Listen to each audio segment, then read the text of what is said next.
vision for AI is कि द्वार दया का जब तू खोले पंचम सुर में गूंगा बोले because you have text to speech conversion. अंधा देखे you have vision and लंगड़ा चल के पहुंचा काशी रे you have robots and this and that. आजकल तो एक्सोस्केलेटन आ रहा है जो कि आप पहन लीजिए उसके बाद जहाँ ना जाना जा सकते हैं. 1905 or so, and he was teaching physics. So at the end of the term, you have to hold an exam, you have to give a question paper. Now there are no computers, no laser printers, no photocopiers, etc. So he writes the question paper by hand and gives this to his teaching assistant. All of us know that to be a teaching assistant with Einstein, you have to be pretty good in physics yourself. Otherwise, you don't get a teaching assistantship with Einstein. So this teaching assistant looked up at the question paper and was kind of horrified. He went to Einstein and said, "But professor, these are exactly the same questions you gave to the same students last year. How can you do it?" And Einstein answered, "The questions are the same, but the answers have changed." And I think Varghese presentation was all about that. How we dealt with it earlier, 20th century, 21st century, coming thing. And we saw this during the coronavirus. What do you teach? Where do you teach? How do you teach? What do you assess? Is the thing relevant or not? The questions are the same. When Einstein had said this, it was because he had changed physics. With collaboration of others, you know that classical physics changed to quantum physics, relativity had been around, etc. And therefore he said that the world has changed. So the question was the same, but the answer has changed. We in education, sometimes we may be apologetic, we have been so long and etc. But yes, the answers have changed. The society has changed. As he says, I was almost embarrassed that when we studied, we had to pay very little money. And not only very little money, I never applied for my job at IIT Kanpur. I was just offered a job. Today we are saying millions of people are applying, this is happening, that is happening, and you have to do what? NEET, this, that, whatever. But there was nothing. So times have changed, and if you generally believe, and I am an optimist, there is a lot more to do. So we tend to think that jobs are gone. No, jobs are not gone. We have become more powerful to be able to do. So for example, I say this very often, again, my bit of humor. When I see very young children, I tell their parents, you know, this child is going to spend his honeymoon on the moon and silver jubilee on Mars. You see, that is the way we should look at. We shouldn't look at that there is nothing to do. Again, both of these people will agree with me. When we were young, any professor who had been abroad, all his life he would say, when I was in Cambridge, when I was in Oxford, when I was in London. And in fact, I remember we had made some fun of it. One of them was called Canadian Curry. One was this thing. Now, by the time it comes to my generation, I probably traveled 50 times, 60 times, whatever. But when you look at our children, they suddenly ring the bell. Oh, I was going to Singapore, so I thought I'll spend the weekend here, spend time with you, and Sunday night I'm taking that SQ408 to Singapore. This is how the world has changed. And therefore, this idea that jobs disappearing is a calamity is not correct. And I will just trigger you, many of you may not have had that experience, some of us may have had. Did you know that the alarm clock took away millions of jobs? Before the alarm clock, especially in European countries, there was a full-time job called upper knocker. Not Hindi wala knocker, Knocker. So people would sleep there, he would have a long pole and he would knock that to get up, get up, get up. And there were lots of people employed because around the same time, around 7 o'clock, you have to get everybody up.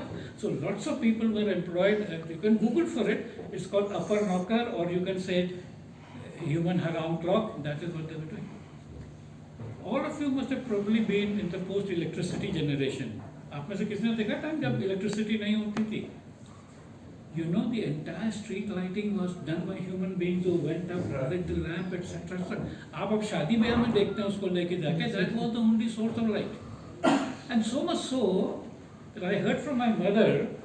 So my grandparents would stay in Nainital, etc. So when this electric bulb came, now if you have seen that kerosene lamp, the first electric bulbs were almost like that. And she said, we got that servant from the village in the hills and asked him, wo batti bujha do. He went up to the lamp and was trying to blow it out because he had no idea that this is electricity and he used a switch. We're going to have the same kind of transition. All these things. In fact, the technology that you're using today routinely, this photograph. When I was at a PhD level, I was going to Bombay. A friend of mine said, "ये photograph वहाँ develop करा लेना, color printing यहाँ होती नहीं है, Bombay में होगी. Bombay में you go to some shop to get that color printing done." After that also वो 35 roll का आता था, कितना बचा बचा के करते थे, एक roll बचा है, एक ये बचा है ये. Now every time you're taking a telephone calls. दिन में trunk call कौन करता था 16 रुपए मिनट पे? Today you are calling all the time, every time and so on. So we are coming to an era of abundance, doing lot more things that we could ever do. And technology is taking away this 47% or 50% jobs. We will do many more things. And we still have absolutely, I mean, if you have heard of James Webb Space Telescope, you know what kind of things we are looking at. What the thing, we used to think that the Earth is flat and the Earth is the only thing, Earth is the center. Earth is a very small peck of what we get. And the human mind, we've said this very often, is kind of limitless. We want to explore, want to do. And if you look at it, I think we have understood very little of the world. And especially when I look at anything you want to say, he was talking of showing on VR photosynthesis. Do we really understand how photosynthesis happens in a real sense?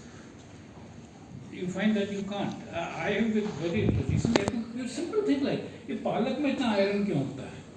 नींबू में vitamin C होता है, उसी जमीन में होता है. कोई आयरन और की फैक्ट्री से लाके नहीं अलग जमाते हैं कि भाई उस मिट्टी में पालक लगाओगे, इस मिट्टी में नींबू लगाओगे. अरे पालक, नींबू, गाजर उसी मिट्टी में लगाते हैं. The gajar picks up all this carotenoids, etc. This lemon picks up all the vitamin C. The palak picks up all the iron. Amazing. So as you try to understand the world and know more and more about it, I'll just conclude by a statement which I coined with. About 10,000-15,000 years ago, we started domesticating animals. Much of it was a thing with just the animals.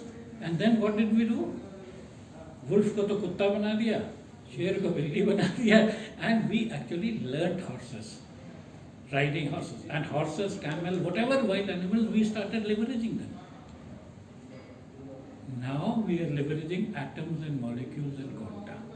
And that is what the new world is about. We domesticated animals, we are now domesticating electrons, protons, photons, quanta, etc. That is what the future is about. To me, it's a very exciting. You must have all heard recently the news item that thermonuclear fusion has been demonstrated for a few seconds, which is the way the sun gets all the energy. Today it has been done for a few seconds. And first time they have created something where more energy was created than was spent in the ethers. Exactly the same story. Somebody saw that slide, not here, somewhere, of Maxwell's electromagnetic induction. And then there was electricity, then there was this thing and so on. So we're going to be into something. So fossil fuel shortages is a thing of the past. You will have enough energy. In fact, you may have your own personal sun in your house. You may decide that I have kept up something and got energy and so on. So the future is very bright, and as he said, key is our brain being able to use it to solve more and more challenging problems which benefit mankind in a broader sense. So thank you very much.